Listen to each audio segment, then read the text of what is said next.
The month of May has come to an end here in the 2021 season, so it is time for yet another monthly recap. So first things first, we go over the standings as our Kansas City Royals are sitting at first place in the American League Central at 33-25. 3 games behind them are the Cleveland Indians at 30-29. And then at 31-30, 3.5 games back are the Chicago White Sox. The Twins are 5.5 games back, and then the Detroit Tigers are just way in the back, just being bad at baseball, which is problematic when it's your job to be good at baseball. So now moving on from the standings, we take a look at the league leaders on our team. We have mainly 3 guys all spread out throughout those league leaders. The first one being Jorge Bonifacio, who is by far the best bat on our team, as we'll see later on in the episode. We basically have Bonifacio and then a lot of mediocre bats behind him. Bonifacio right now is 5th in the American League in home runs with 13, 5th in RBI with 42, a 9.44 OPS is 4th, and then a 2.4 WAR is 8th.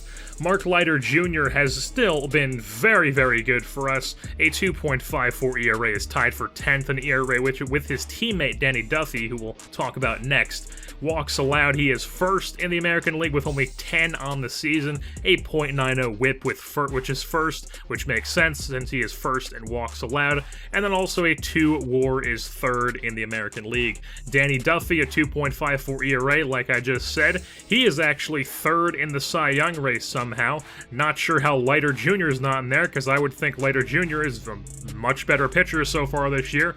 But the awards really don't make much sense in MLB The Show. So Danny Duffy is in the Cy Young race right now as it stands here at the end of May.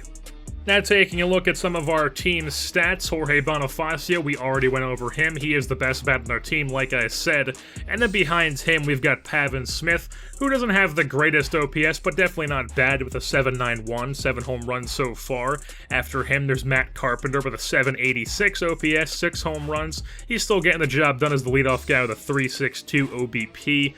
Khalil Lee has picked it up a lot from his month of April, where he was very much struggling. He was on fire in the month of May with a 7.6 OPS now in the season with 5 home runs in 98 at-bats as the 4th outfielder.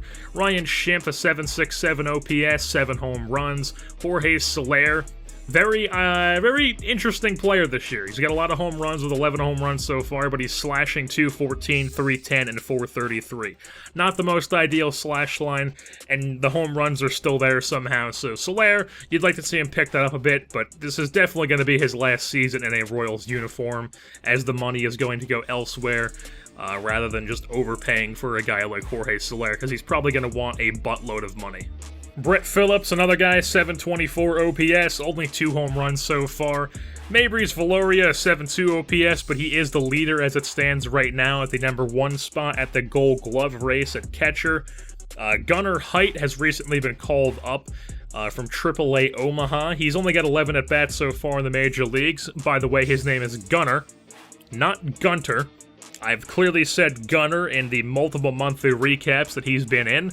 I did not even say Gunter in the video that I saw this comment on, but apparently using your brain is hard. So Gunnar Heidt has been called up because Jeffrey Marte is currently on the 60-day DL with a fractured forearm. So Gunnar Heidt came up to take his place. I don't know if he's going to be up here for the long term. It depends on what he does, but he's only got 11 at-bats so far, so we'll see how he does here throughout this next month of the season.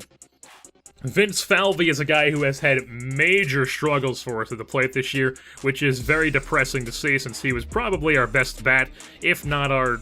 He was definitely a top 3 bat in our team last year, and we had a lot of good bats last year. So Vince Falvey, his 6.42 OPS, definitely very disappointing to see, and he could end back up in AAA to work on his issues while someone else DHs at the major league level. And we've got a couple guys who we're looking at to be that DH. First one, Larry Decker, definitely a guy we could look at, 8.68 OPS with 13 home runs so far in AAA. The only thing about him is obviously he's just another Ryan Schimpf, and we already have a Ryan Schimpf in our lineup, so I don't know if I'm going to call him Decker quite yet. He's probably going to be more suited for next season once Schimpf leaves. Elier Hernandez is definitely a guy I'm looking at, a 9.61 OPS. He's tearing it up with 10 home runs in AAA so far. Him, coming up to be the DH could also be an audition for a corner outfield job in 2022 next season when Soler leaves. So if he hits in the major leagues, he could definitely take over as one of those corner outfield spots in next season. Kyle Wren is also a guy I'm looking at. And I mentioned this guy in the offseason video, and I said in that video I don't have room for him, but I decided I do have room for him. He was still sitting in free agency because the CPU does not sign free agents once you get to the regular season, because yet another issue with MLB The Show's franchise mode. We signed him to a 2-year deal. He's in AAA right now for us. He only has 16 at-bats so far, so I'm not going to call him straight up to the major leagues. He was very good for Detroit last year in the AL Central in 2020. He had an 830 OPS, 18 home runs, 25 stolen bases. He was very good for Detroit, and then, like I said in the offseason video, they just didn't want him for whatever reason, so they didn't offer him arbitration or anything like that. They just let him walk into free agency, and then not a single team in the major leagues wanted him, so I figured, hey, let's go sign this guy to have some depth in the outfield. And now that we need a DH, Kyle Wren, who's not very good in the field, could possibly fill that role. He's probably the front runner for that spot right now. We'll see what happens here in the upcoming month of June. Chris Owings is a guy who also has been very bad at the plate. He's probably the worst bat in our team at the major league level, and it's definitely looking like shortstop is going to be an issue that does not resolve itself. Owings is not going to he's probably not going to turn things around. We're definitely going to have to figure out a solution for that position. I think we have the solution long-term, but the question is Cody Escalona the solution long-term and also the solution right now? Right now, he's in AA, 820 OPS, 189 at-bats, and he's on the fast track. I put him up into AAA. He was added to the top 50 prospects list with that promotion. And Cody Escalona, like I said, he's on the fast track, and we could see him in the major leagues at some point in maybe mid to late June, maybe early July, to see if we need to make a trade at the deadline. So I'd like to call him up before the trade deadline, get him a decent amount of bats before the trade deadline, and if he's able to get it done in the major leagues in that time, then I'll probably won't trade for a shortstop, or maybe I will. We'll see how it goes. But if he isn't able to get it done, then I'll definitely have to make a trade at the deadline for a shortstop. And the main guy I'm looking at to trade for is the San Francisco Giants shortstop, Brandon Crawford. He's 34 years old, he's in the last year of his contract, so it wouldn't take a lot to get him, and he's still a very good player. He's having a down year in San Francisco right now, but I mean, so is the entire San Francisco Giants roster. He is insanely good on defense, he's got a good bat, definitely better than any shortstop bat besides Escalona that we have right now. He could help us solidify the shortstop spot for the rest of the season, so Escalona could just take over next year. Basically, the Giants, they need a third baseman since Longoria is bad now, so we could possibly package up Owings, Dozier, maybe like another guy, maybe like some sort of like reliever or pitcher over to San Francisco if that's not enough, Owings and Dozier for Crawford.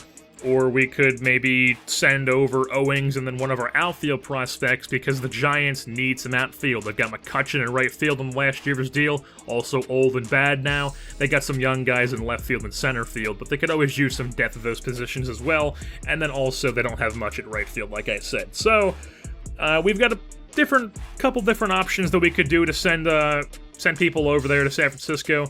And Brandon Crawford's not the most highly touted guy anymore, so it wouldn't take too much to get him. And he's definitely number one on my list of guys I'm looking at to trade for at that position as it stands right now. But with that being said, it is going to wrap things up here for this edition of the Kansas City Royals. This edition of the monthly recap. May is over. We are now heading into June. I've been your host, Jerseyborn, and I'm saying goodbye.